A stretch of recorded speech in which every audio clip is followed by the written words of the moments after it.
कुंकळीच्या श्री हनुमान मंदिरात हनुमान जन्मोत्सव निमतान स्वरांकूर प्रस्तुत स्वरधारा कार्यावळीन गीत सादर करतना पंडित सुधाकर राव करंदीकर आणि पंडित विजय कोपरकर हांचे मोलादीक मार्गदर्शन लाभिल्ले। नामनेचे गायक दत्तगुरू केळकार आणि सांगाताक पंडित रामराव नाईक हांची शिष्य गायिका गौतमी हेदे बांबोळकर हांणी एका परस एक अशा गोड अभंगांनी आणि भक्तिगितांनी मैफल रंगयली।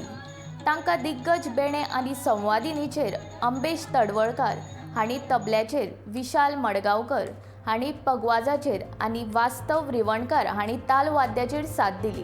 प्रदीप पंडित हांणी सूत्रनिवेदनाची बाजू सांबाळ्ळी।